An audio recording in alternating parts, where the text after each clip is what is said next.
बहुत बहुत सम्मान, बहुत बहुत सम्मान के योग प्यारे धर्म साथियों। ये जिस भजन के एक रहता था, बचाना मरती रूहों को मिशन अपना बनाया है। इस भजन के छठे पद की हम थोड़ी सी व्याख्या समझ लें। अंतिम पद की। तो छठे पद में लिखा है, बचाना मरती रूहों को मिशन अपना बनाया है। तुम्ही ने दुनिया में आकर नया बीड़ा उठाया है। भगवान देव आत्मा को संबोधन करके यह वचन लिखा गया है कि हे भगवान, ये सारी दुनिया आत्मिक मृत्यु के मार्ग पर सरपट भागी जा रही है। जैसे बड़े शहरों में इतनी भीड़ होती है, इतनी स्पीड से चलना पड़ता है कि कोई स्लो चलेगा नीचे दब जाएगा भीड़ के। तो स्पीड से भागना पड़ता है। तो ऐसा भागे फिरते लग रहे हैं जैसे ना मरने की ओर दौड़ रहे हैं सचमुच में। अज्ञात रूप में उनको बेचारों को पता नहीं है, हम सरपट भागे जा रहे हैं आत्मिक मृत्यु की ओर। यह खौफनाक दृश्य केवल भगवान देवात्मा को दिखाई दिया। तो भगवान देवात्मा इस दृश्य को देखकर शांत होकर अपने घर में नहीं बैठ गए। भगवान ने भगवान देवात्मा ने अपनी अच्छी वेतन वाली बड़ी रिस्पेक्टेबल जॉब त्याग कर जीवन व्रत ग्रहण किया कि मुझे ऐसे अधिकारी जनों को बचाना है जो आत्मा बच सकते हो। भगवान देवात्मा की शिक्षा जो है, ये सभी मनुष्यों के लिए है वैसे तो, लेकिन सभी मनुष्य भगवान देवात्मा की शिक्षा के लिए नहीं है।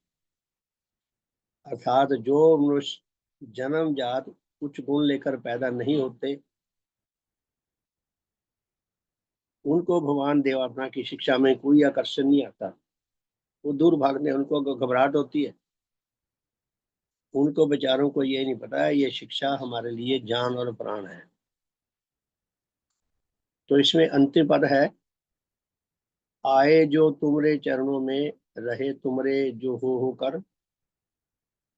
कि हे भगवान, जिनको आपके श्री चरणों में आने का, आपका सेवक बनने का, आपका शिष्य बनने का सौभाग्य प्राप्त हुआ, जो आपके श्री चरणों में रहे और आपके बनकर रहे, बने हैं श्रेष्ठ और आला। आला का मतलब भी श्रेष्ठ होता है, ये उर्दू का शब्द है आला, कि उच्च जीवनधारी बने। वो श्रेष्ठ भी बन गए आपके देव प्रभावों को पाते पाते, और उच्च जीवनधारी भी बन गए। और कुछ खोया भी उन्होंने। बने हैं श्रेष्ठ और आला, मलिनता पाप की धोकर। जो हृदय की मलिनता है, गंदगी है, हृदय की मलिनता क्या है? नीच भाव, नीच विचार, नीच कामनाएं, नीच आकांक्षाएं, नीच गतियां। ये सब उनकी गंदगी धुल गई उनके दिलों की, और वो श्रेष्ठ बन गए, उच्च जीवनधारी बन गए। बने हैं श्रेष्ठ और आला, मलिनता पाप की धोकर। कि भगवान आप कितने हमारे परम उपकारी हैं। हमारे अस्तित्व का जो सर्वश्रेष्ठ जो अंश है, हमारे समूचे अस्तित्व का सर्वश्रेष्ठ अंश हमारी आत्मा है, हमारा आत्मिक जीवन है। और भगवान देवात्मा हमारे अस्तित्व के सर्वश्रेष्ठ अंश के रखवाले हैं, रक्षा करने वाले हैं, विकास करने वाले हैं। तो कहा है कि हे भगवान, कि आप इतने उपकार करते हैं कि हमारी मलिनता धोकर उच्च जीवनधारी बना देते हैं। न दे धन्यवाद क्यों सारे, तुम्हें फिर यक जुबान होकर। यक जुबान का मतलब एक जुबान में, यानी कि सारे मिलकर जब धन्यवाद बोले तो ऐसा लगे एक बोल रहा है, सबकी आवाज मिक्स होकर एक आवाज बन जाए। कि हे भगवान, हम सारे मिलकर आपको धन्यवाद क्यों ना दें फिर, आप कितने उपकारी हैं। क्यों? इसलिए कि जिन्होंने मृत्यु के पंजे से, जिन्हें मृत्यु के पंजे से तुम्ही ने ही बचाया है। कि भगवान आपने हमें आत्मिक मृत्यु के पंजे से, खूंखार पंजे से निकाल लिया। हमारी रक्षा की है, रक्षा कर रहे हैं, हमें बल दे रहे हैं। इसलिए हम आपको सब इकट्ठे होकर एक जुबान से कोटि कोटि धन्यवाद क्यों ना करें। तो प्यारे साथियों, धन्यवाद के कई स्टेप्स होते हैं। किसी का कोई उपकार, कोई सेवा दिखाई दे जाए, हमें समझ आ जाए कि इसने मेरे ऊपर ये उपकार किया, ये सेवा की है, यदि हमारे हृदय में उसके सेवा के प्रति कुछ सम्मान पैदा होता है, तो दिल से हम चाहेंगे कि भी इसको धन्यवाद दें। तो हम दिल से बोलेंगे कि आपका बहुत बहुत धन्यवाद, लिख कर बोलेंगे, फोन करके बोलेंगे, जैसे भी अपने भाव पहुंचाएंगे कि आपने हमारे प्रिय उपकार किया, आपका बहुत बहुत धन्यवाद। धन्यवाद देने का एक स्टेप तो ये है। दूसरा स्टेप ये है कि जिससे हमने कोई उपकार पाया है, बदले में हम उसकी कुछ सेवा करें। यदि हम बदले में सेवा नहीं करते, हमने जो थैंक यू करा है वो एक फॉर्मेलिटी रह गया। जीवंत धन्यवाद देना है। और भगवान तो हमारे परम उपकारी हैं। हमारी आत्मा की रक्षा कर दी, तो एक बार रक्षा कर दी काफी नहीं। जब तक हम जिएंगे, यहाँ भी और परलोक में भी, जब तक हम आत्मिक रूप में जीवित रहेंगे, यहाँ भी और परलोक में भी, तब तक हर पल हमें भगवान देवात्मा के देव प्रभावों की आवश्यकता रहेगी। यानी कि भगवान के हमें निरंतर उपकार मिलते रहेंगे। अगर भगवान के निरंतर उपकार मिलते रहेंगे, अब देखिए, जब तक हम जीवित हैं, हम हर पल, हर क्षण हमें ऑक्सीजन की जरूरत है। हम श्वास लेते हैं, छोड़ते हैं, लेते हैं, छोड़ते हैं। जो एक्सपर्ट हैं, योग वाले, इस विषय में बताते हैं कि मनुष्य आमतौर पे 1 मिनट में 17 बार सांस लेता और छोड़ता है। 17 बार 1 मिनट में! कितनी ऑक्सीजन की हमें जरूरत है, और हर पल जरूरत है। जब तक जिएंगे, परलोक में भी जरूरत है। तो भगवान देवात्मा के देव प्रभाव हमारे लिए आध्यात्मिक श्वास है, आध्यात्मिक ऑक्सीजन है, जिसकी हमें हर पल आवश्यकता रहेगी। तो ऐसे परोपकारी के प्रति हम धन्यवाद कैसे दे सकते हैं? विचार करने वाली बात है कि भगवान के उपकार हमें दिखें, भगवान के प्रति हम अपने आप को कर्जाई, ऋणी बोध करें कि भगवान ने हमें ऋण, हमारे ऊपर ऋण चढ़ा दिया, और हम उस ऋण को उतारने के लिए पहले तो मुंह से धन्यवाद कहें, लिखकर धन्यवाद कहें। हम भावों में धन्यवाद के भाव को बढ़ाएं, विकसित करें, और फिर भगवान से जो परम उपकार पा रहे हैं, बदले में चुकाएं भी कुछ ना कुछ। अब भगवान तो देवलोक में चले गए, तो भगवान के मिशन की सेवा करें, ये भी भगवान की सेवा है। भगवान की शिक्षा है, जिससे हमें लाभ हुआ है, हम औरों तक पहुंचाएं, ये भी एक तरह का हित परिशोध है। हमें निरंतर हित परिशोध करते रहने की आवश्यकता है, क्योंकि हमें निरंतर आध्यात्मिक श्वास, आध्यात्मिक ऑक्सीजन की जरूरत है, जो भगवान से हमें मिलेगी। वो तभी मिलेगी यदि हम भगवान के साथ निरंतर जुड़े रहेंगे। कृतज्ञता के भाव से, कृतज्ञता का भाव इतना गहरा कर लें कि भगवान से हम दूर ना जा सके, निरंतर जुड़े रहें। और कृतज्ञता के भाव से हम जहाँ तक हो सके भगवान के मिशन की सेवा करें, उनकी शिक्षा को और तक भी पहुंचाएं, जिस जिस तक पहुंच सकती हो। तो ये समझो, हमने भगवान को धन्यवाद दे दिया, और जितना हमने धन्यवाद दिया, जितनी हमने उनके मिशन की सेवा की, उतना हमारी आत्मा का और भला हो गया। जितना हमारी आत्मा का भला हुआ, उतना भगवान का ऋण और चढ़ गया, हम और ऋणी हो गए। तो पद क्या है? पर ये है, मेरे दिमाग से निकल जाता है। आए जो तुमरे चरणों में, रहे तुमरे जो हो कर, बने हैं श्रेष्ठ और आला, मलिनता पाप की ठोकर। ना दे धन्यवाद, ना दे धन्यवाद क्यों सारे, तुम्हें फिर यक जुबां होकर। कि भगवान आपको धन्यवाद क्यों ना दे, खाली जुबान से नहीं देना, हमने अपने समूचे अस्तित्व से उसका फुल रिटर्न करने की कोशिश करनी। हालांकि हम कर नहीं सकते, भगवान के परम उपकार हैं। कहते ना, क्या राजा भोज और क्या गंगू तेली। गंगू तेली की भी कोई राजा भोज के आगे हस्ती थी, भगवान के आगे हमारी वो भी हस्ती नहीं है। तो भगवान के मिशन की हम निरंतर सेवा करते रहेंगे तो समझे कि हम भगवान को धन्यवाद दे रहे हैं। न दे धन्यवाद क्यों सारे, तुम्हें फिर यक जुबां होकर। जिन्हें मृत्यु के पंजे से तुम्ही ने ही बचाया है। भगवान आप हमें आत्मिक मृत्यु के पंजे से निकाल लाए, हमें बचा रहे हैं। आप हमारे परोपकारी हैं। आपको जितना धन्यवाद दें उतना कम है। तो प्यारे साथियों, कितना सुंदर, कितना भव्य भजन है। तो हम पढ़ रहे हैं भगवान देवात्मा की जीवन गाथा, मुझ में देव जीवन का विकास। तो इस ग्रंथ के 16वें अध्याय में हमने कल पढ़ा था,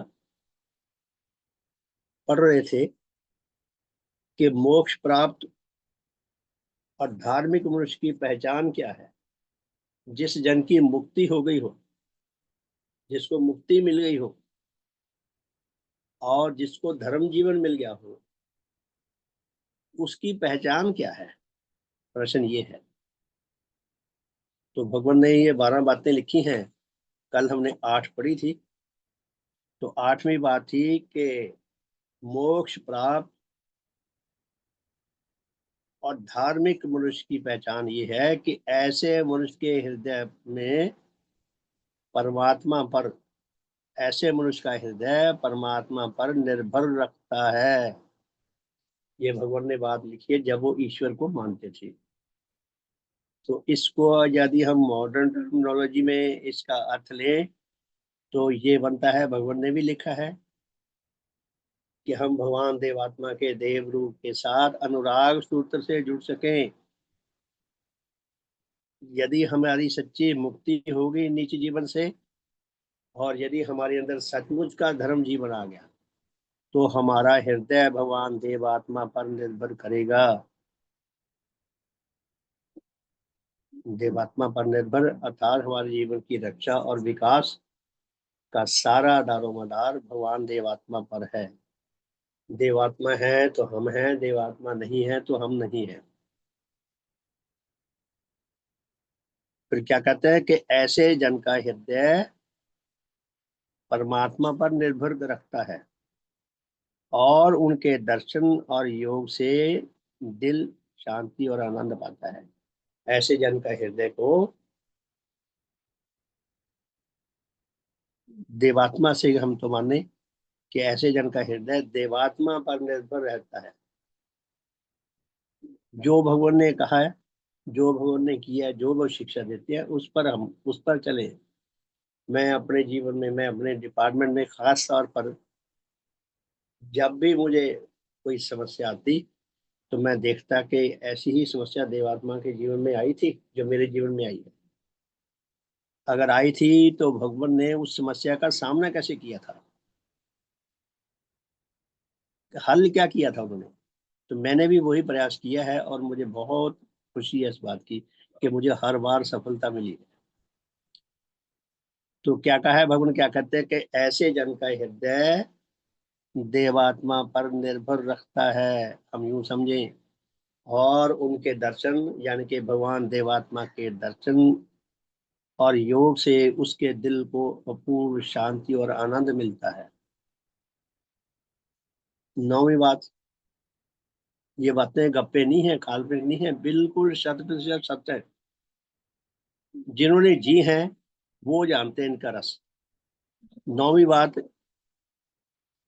ऐसे जन के हृदय में निर्भीकता बनी रहती है। ऐसा जन निडर हो जाता है, उसका डर ही नहीं रहता किसी का। जो बेईमान है उसको डर लगता है मेरी चोरी ना पकड़ी जाए, मेरी तो बेइज्जती खराब हो जाएगी। मेरा तो नाम बदनाम हो जाएगा, मेरी इमेज क्या बनेगी। जो ईमानदार है, जिसने कुछ किया नहीं, वो क्यों डरेगा। तो क्या कहा है इसमें कि ऐसे जन के हृदय में निर्भीकता बनी रहती है।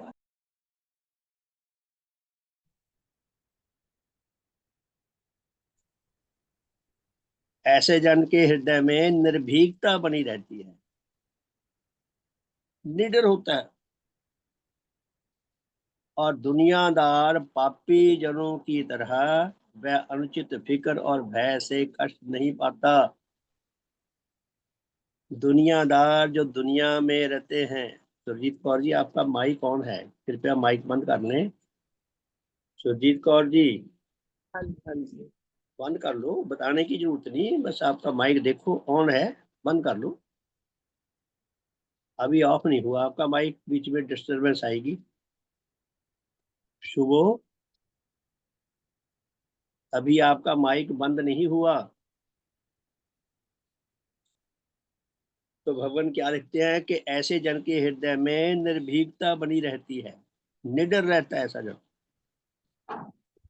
और दुनियादार पापी जनों की तरह वह अनुचित फिक्र और भय।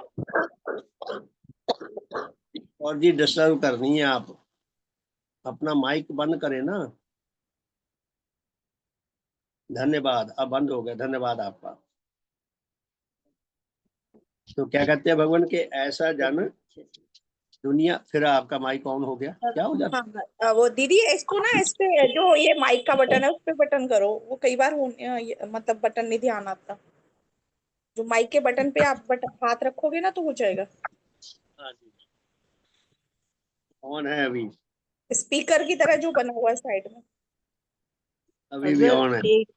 एक बार बंद हो जाए तो हाथ ही पीछे कर लो, वो लग जाता है कोने में। नहीं, कई बार ऐसा भी होता है कि आ रहा होगा।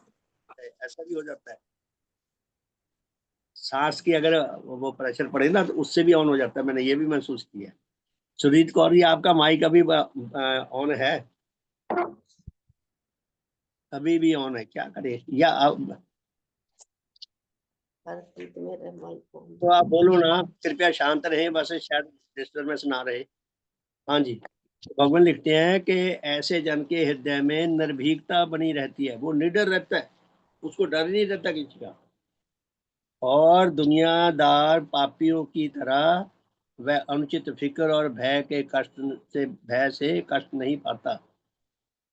ऐसे जन को, दुनियादारों को डर रहता है। दुनियादार कौन, जो दुनिया में रहते हैं, अर्थात जो नौकरियां करते हैं, जो बिजनेस करते हैं, जो प्रॉपर्टियां डील करते हैं, जो इलेक्शन लड़ते हैं, जो कुछ और करते हैं। वो नीच जीवन जीते हैं, नीच स्वार्थों को लेकर हेरा फेरिया मकारियां करते हैं। फिर उनको डर भी बना रहता है मेरी चोरी पकड़ी ना जाए। जो सच्चा धर्मवान जन है वो ये सारे काम काज बहुत दूर फेंक चुका होता है, हेरा फेरी मकारियों वाले।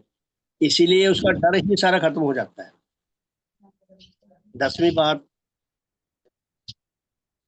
सब प्रकार के कर्तव्य कर्म ऐसे जन को प्यारे लगते हैं।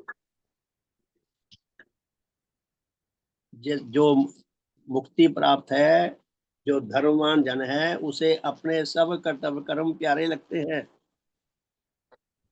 देखिए, देवात्मा ने देव शास्त्र चौथे खंड में हमें कर्तव्य कर्म और वर्जित कर्मों की शिक्षा दी है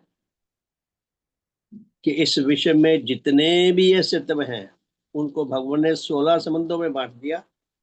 और बता दिया कि 16 के 16 संबंधों में सबके प्रति हमारे कुछ कर्तव्य कर्म है, कुछ वर्जित कर्म है। जो कर्तव्य कर्म है वो हमारे लिए धर्म कार्य हैं, वो करना हमारे लिए जरूरी है, कि ये हमारे फर्ज है उनके प्रति। और जो वर्जित कर्म है वो पाप कर्म है, वो हमें नहीं करने। भगवान ने हमें स्पष्ट बता दिया कि ये काम कर्तव्य कर्म है, ये वर्जित कर्म है। अगर हम सूक्ष्मता से पढ़ें देव शास्त्र चौथे खंड को, उसमें भगवान ने बिल्कुल धीरे धीरे स्पष्ट कर दिया, एक भी पॉइंट नहीं छोड़ा कि ये काम कर्तव्य कर्म है, ये काम वर्जित कर्म है, ये काम नहीं करना ये पाप कर्म है, और ये काम करना है ये पुण्य का कर्म है, ये धर्म का कर्म है। तो क्या लिखते हैं भगवान ऐसे जन को सब प्रकार के कर्तव्य कर्म प्यारे लगते हैं और उन्हें पूरा करके हृदय में वह मिठास और सुख पाता है। अपने कर्तव्य कर्मों को पूरा करके उसे मिठास मिलती है, सुख मिलता है, रस मिलता है, बड़ी प्रसन्नता मिलती है, खुशी मिलती है कि मैंने अपने कर्तव्य कर्म ये पूरा कर दिया। 11वीं बात लिखते हैं भगवान।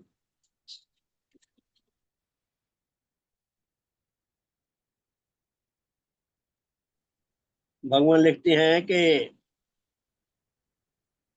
माता पिता, संतान, भाई, पति पत्नी, मित्र बंधु, मालिक नौकर, गुरु शिक्षक आदि सब संबंधियों के साथ स्वार्थ से ऊपर धर्म का संबंध स्थापन होता है।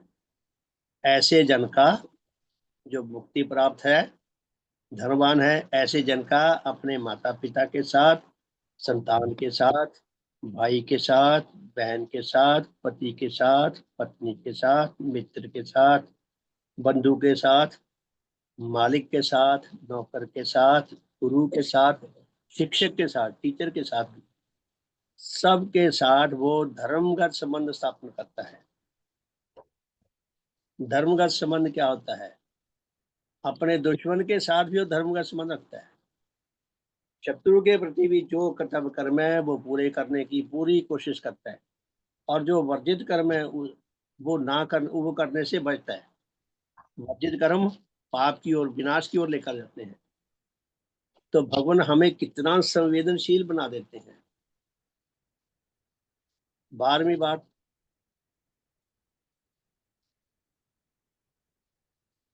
ऐसा मनुष्य अन्य जीवों की भलाई में सदा रत रहता है, सबकी भलाई के लिए जीता है। सुरजीत कौर जी, आपका माइक ऑन है। अभी आपकी खांसी की पता नहीं किसी चीज की आवाज आई थी। आप सीख लेना बंद कैसे करना है। देखिए नीचे लेफ्ट हैंड में ना माइक का वो बना हुआ है जहाँ म्यूट लिखा हुआ है, MUTE म्यूट, उसको क्लिक करो, आपका माइक बंद हो जाएगा। बस उसके बाद फिर हाथ दूर कर लो। पता चला या नहीं? हाँ अब बंद हो गया, फिर ऑन कर लिया। ये ऑन कैसे हो जाता है? अब बंद हो गया, अब दूर हट जाओ। माइक, बहुत धन्यवाद। शुभ हो, आपका भला हो। तो प्यारे साथियों, ये हमने 16वां अध्याय पूरा कर लिया। आप अपने अनुभव से कुछ भाव प्रकाश करना चाहेंगे कोई धर्म साथी? हाँ जी, शुभ हो, कोई भाव प्रकाश करना चाहेगा? शुभ शिव शुभ हो जी, शुभ। हाँ जी, रेणु जी, शुभ हो आपका। शुभ हो शिवान जी।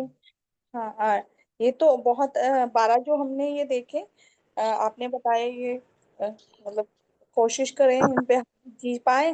बाकी जो है कि जैसे इसमें एक चीज समझ नहीं आई कि इसमें क्या है? ईश्वर के ऊपर, हाँ ईश्वर वाली बात जो है, जब इसमें देव जीवन में विकास है तो ईश्वर ईश्वर कैसे आ गए, ये समझ नहीं आ रहा। ईश्वर है, भगवान देवात्मा जब ईश्वर को मानते थे, ये मिथ्या विश्वास है, ईश्वर नहीं है। लेकिन ऐसा थोड़ी है भी एकदम ही क्लियर हो गया। वो धीरे धीरे जब ज्ञान हुआ भी ईश्वर नहीं है। 1894 में भगवान का ईश्वर विश्वास खत्म हुआ है। ये बात है 1886 से पहले पहले की जो तो लिखी है। देव जीवन पहले आ गया था भगवान में। देव जीवन तो धीरे धीरे विकसित होता रहा ना। देव जीवन एक अलग इशू है, ईश्वर विश्वास अलग इशू है। दो इश्यूज को हम मिक्स ना करें। देव जीवन तो धीरे धीरे विकसित हो ही रहा है, लेकिन ईश्वर विश्वास का उनको 1892 में शक पड़ा। वो वर्धमान में किसी के पास रुके हुए थे, तो उनके गेस्ट रूम में टेबल पे एक बुक पड़ी थी, किताब पड़ी थी। भगवान देवात्मा ने उठा के वो किताब देखी, तो किताब में लिखा था कि ईश्वर नहीं है। आम इंसान तो परे फेंक देता है, समुद्र में फेंक देता है किताब को। भगवान देवात्मा तो सत्यम है, वो कहते हैं, ज्ञान अर्जित करना है। भगवान ने जल्दी जल्दी पेजेस पलट पलट के देखा। आप देखिए, भगवान ने ये नहीं कहा भाई ये किताब मुझे दे दो आप और ले लेना। भगवान ने एड्रेस नोट कर लिया उस किताब का, ये पब्लिशर का एड्रेस क्या है किताब का, जो भी उसमें नोट किया और लाहौर आके उन्होंने किताब मंगवाई। तो किताब पढ़ी तो भगवान बहुत बुरी तरह डिस्टर्ब हो गए, हिल गए, बहुत डिस्टर्ब हुए बुरी तरह, बहुत उनका अंतर्द्वंद चलता रहा। 2 साल लगे उनको। 1894 में उनका ये विश्वास किया। इसमें जो ब्यूटी है देखने वाली, ईश्वर को मानते हुए भी, मिथ्या विश्वास रखते हुए भी, भगवान की दिशा जो थी ना वो सही थी। बेशक ईश्वर विश्वास उन्होंने इसमें दिया है, भगवान ने तो मानना है ना कि 1886 तक की बातें हैं। लेकिन ईश्वर विश्वास होते हुए भी जो बातें उन्होंने 86 से पहले पहले लिखी हैं, यही 1929 तक रही है। क्योंकि ये शिक्षा शाश्वत है। सिर्फ ईश्वर विश्वास निकलना वो 1894 में निकल गया। तो तो वो इसीलिए श्रीमान जी, इसका मतलब 1894 से पहले लिख दिए मुझ में देव जीवन का विकास। ये पता नहीं है, लेख लिखे हो ना श्रीमान जी, भगवान ने बहुत सारे लेख लिखे होते, वो इकट्ठे करके श्रेणीबद्ध किए, फिर उनको वे किताब की शक्ल में, ये ग्रंथ की शक्ल में लेकर आए भगवान। तो वो अब बता रहे हैं। उस टाइम ये ध्यान नहीं दिया, उस टाइम ये बातें निकाल देनी चाहिए थी। नहीं, निकालने की बात नहीं, उन्होंने अपना संग्राम दिखा रहे हैं कि मुझे क्या करना पड़ा। ये देखिए ना कि भगवान ने ईश्वर विश्वास को मानते हुए भी उनकी दिशा सहीपन की ओर थी, राइटनेस की ओर थी। बाकी सारी शुभ हो बात श्रीमान जी। शुभ हो वर्तमान श्रीमान में तो जी। कंफ्यूजन पैदा हो रहा ना पाठकों के मन में। वो शुभ इस हो मैंने श्रीमान दृष्टि जी। से कहाँ पढ़ रहे कि विकास हो रहा धीरे धीरे। वो तो लिख रहे कि भगवान ने लिख दिया, अब वो पढ़ रहे, अब वो या पहले था फिर बाद में छोड़ दिया, तो इससे जो है कंफ्यूजन पैदा हो रहा। यही तो रेणु जी पूछ रही। कंफ्यूजन नहीं शर्मा जी, देखो भगवान ने अपना संघर्ष बता रहे हैं कि मुझे किस किस प्रोसेस में से निकलना पड़ा है। श्रीमान जी, ईश्वर विश्वास जो है वो उनके देव जीवन के विकास में एक कड़ी था। हाँ, कड़ी क्या था, हम कड़ी जी। था, होते हुए भी वो हाँ जी, कड़ी हाँ जी। फिटनेस की ओर बढ़ रहे थे शिक्षा को जी लेकर। हाँ, हाँ, बिल्कुल। बिल्कुल सही बात। रेणु जी, क्लियर हुई बात या अभी भी कुछ भ्रम है? शुभ हो। वो मैंने महसूस किया है कि भगवत के अंदर जो देव शक्तियाँ थी वो तो थी, मगर वो जैसे सनातन में पैदा हुए थे तो वो उन विश्वासों को मानते थे और उनके अंदर जो काम कर रही थी वो देव शक्तियाँ कर रही थी और विकास हो रहा था। तो ये वो बात की, इस गल- तो देव तो शक्तियों के कारण वो ईश्वर विश्वास से बाहर निकल पाए। इस गलतफहमी में थे कि भाई ये ईश्वर काम कर रहा है, कर उनकी शक्तियां रही काम नेचर जी में जो उनको मिली थी। तो फिर लोग बदलना शुरू हो गए थे। तो फिर वो धीरे धीरे जब देवेंद्र नाथ जी टैगोर इनके सामने ये किताब आई तो उन्होंने देख दी और इन्होंने फिर पढ़ने के लिए प्रयासरत उन्होंने मंगवाई और फिर इनका ईश्वर विश्वास किया। जी, यही बात है।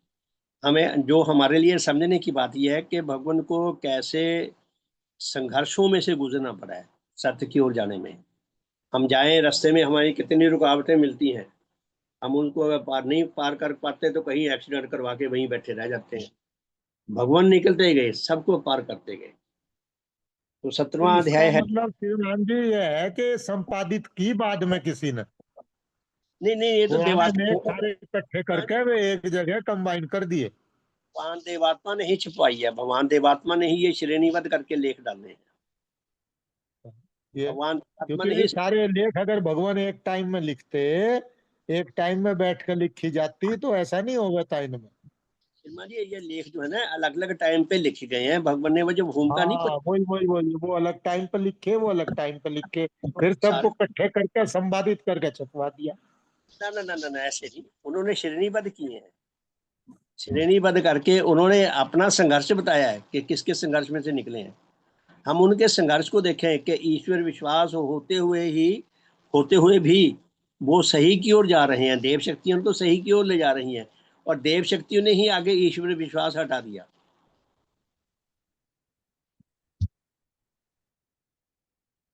ठीक है जी, चले आगे। आगे आ गया जी 17वां अध्याय।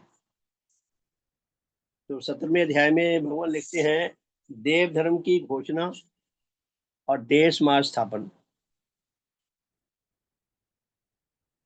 भगवान ने देव धर्म की घोषणा की और देश समाज स्थापन किया।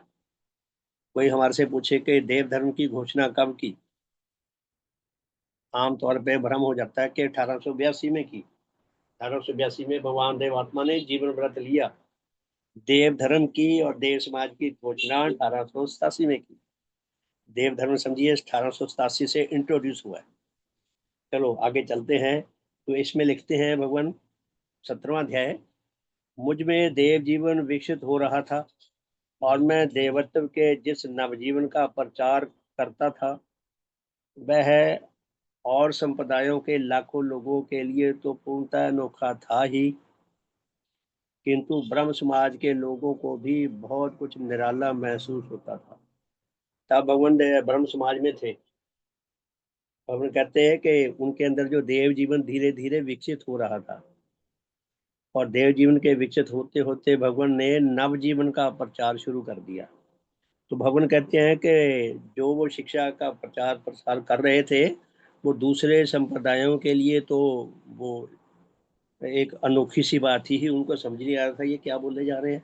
कहते हैं ब्रह्म समाज वालों के लिए भी अनोखी बात थी, उनकी भी समझ से बात थी ये। इसीलिए कहते हैं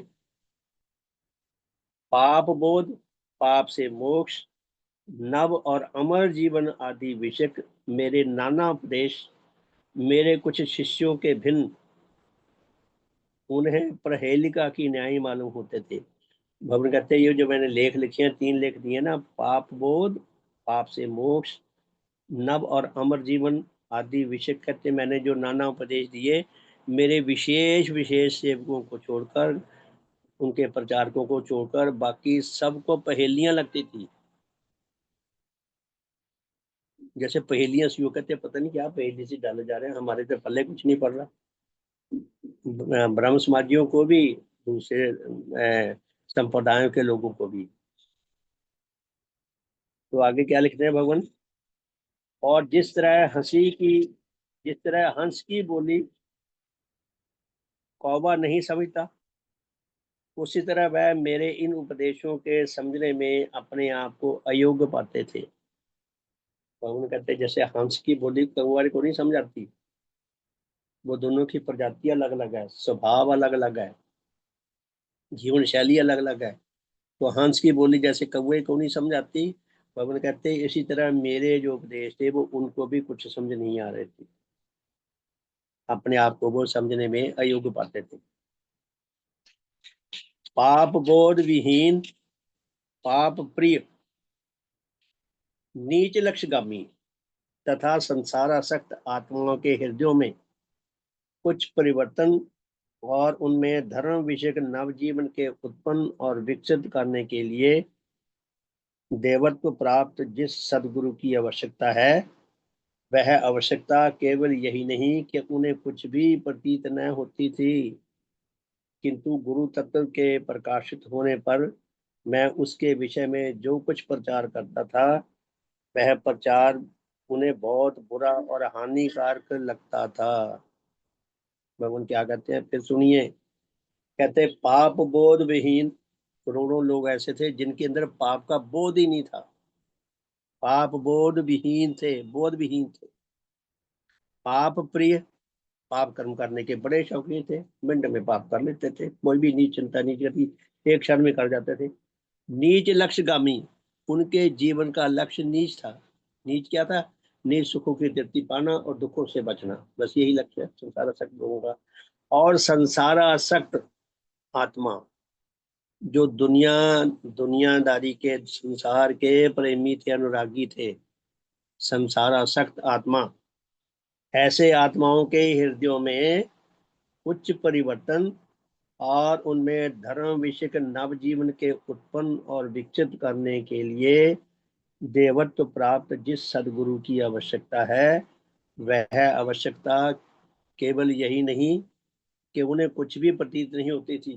कहते ऐसे लोग जो पाप बोध विहीन हैं, जो पाप प्रिय हैं, नीच लक्ष्यगामी हैं, संसारासक्त हैं, ऐसे लोग, उनको किसी सदगुरु की जरूरत ही महसूस नहीं होती थी कि ऐसा सदगुरु मिले जो मानवीय दुर्बलताओं से सबसे ऊंचा हो, ना तो उनको जरूरत महसूस होती थी, ना वो कोई ऐसी कामना करते थे। कहते उनको ऐसे किसी सदगुरु की आवश्यकता है। केवल यही नहीं कि उन्हें कुछ भी प्रतीत नहीं होती थी, किसी सच्चे सदगुरु की उनको कोई जरूरत नहीं लगती थी, किंतु गुरु तत्व के प्रकाशित होने पर मैं उसके विषय में जो कुछ प्रचार करता था, वह प्रचार उन्हें बहुत बुरा और हानिकारक मालूम होता था। इतनी भगवान ने कमियां बताई हैं। कहते और तो और, कहते मैं जो भगवान देवात्मा जो धर्म का प्रचार करते थे, वो भी उन्हें बुरा लगता था। कितनी कितनी दयनीय अवस्था है कि पाप बोध विहीन है, पाप प्रिय है, नीच लक्ष्यगामी है, संसार आसक्त है। सच्चे गुरु की तलाश उनको जरूरत नहीं महसूस होती थी। वो कहते बड़े धन धन है, खा रहे हैं पी रहे हैं, ऐश कर रहे हैं, और क्या चाहिए। ये नहीं पता था ये स्थिति सदा नहीं रहेगी, एक दिन वो भयानक स्थिति आनी है जिसका सामना सभी को करना पड़ता है। कुछ नहीं उनको जरूरत महसूस होती थी। इसके बावजूद भवन कहते मैं जो शिक्षा का प्रचार प्रसार करता था वो उनको बहुत दुख देता था, बुरा लगता था,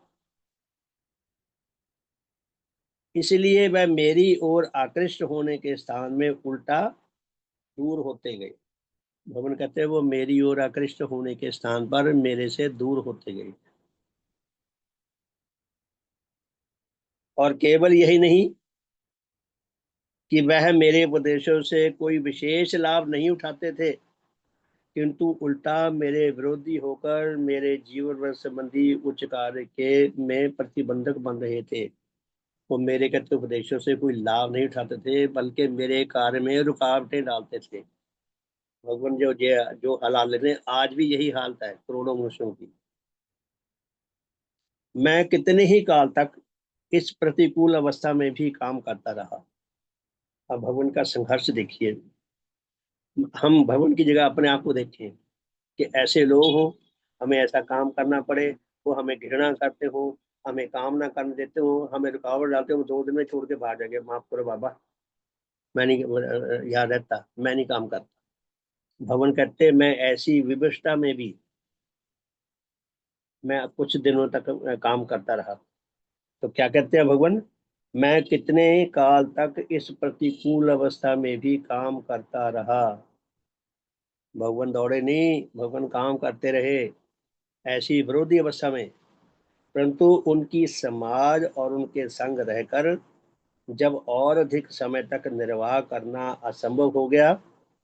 ये भगवान ब्रह्म समाज वालों की बात कर रहे हैं इसमें असल में। तो भगवान कहते हैं उनकी समाज और उनके संग रहकर जब और अधिक समय तक निर्वाह करना यानी कि काम करना मेरे लिए कहते असंभव हो गया। तब मैंने 6 फागुन सन 1943 विक्रमी अर्थात 16 फरवरी सन 1887 ईस्वी को भूतपूर्व राज राजेश्वरी विक्टोरिया, तो यूके की इंग्लैंड की महारानी थी। देखिए कितना प्यारे शब्दों में नाम लिखा, कितना सम्मान से, भूतपूर्व राज राजेश्वरी विक्टोरिया की स्वर्ण जुबली के महोत्सव वाले दिन अपने घर के साधनालय में एक विशेष अनुष्ठान संपन्न करके देव धर्म की घोषणा की। भगवान देवात्मा ने देव धर्म की घोषणा की, अपने धर्म का नाम रखा देव धर्म, और इस घोषणा के प्रकाश में उसकी अलग से एक जय पताका खड़ी की और एक ऐसा जय पताका बनाई, झंडा बनाया। झंडा क्या होता है, जैसे हमारे देश का तिरंगा झंडा है, हमारे समूचे भारतवर्ष की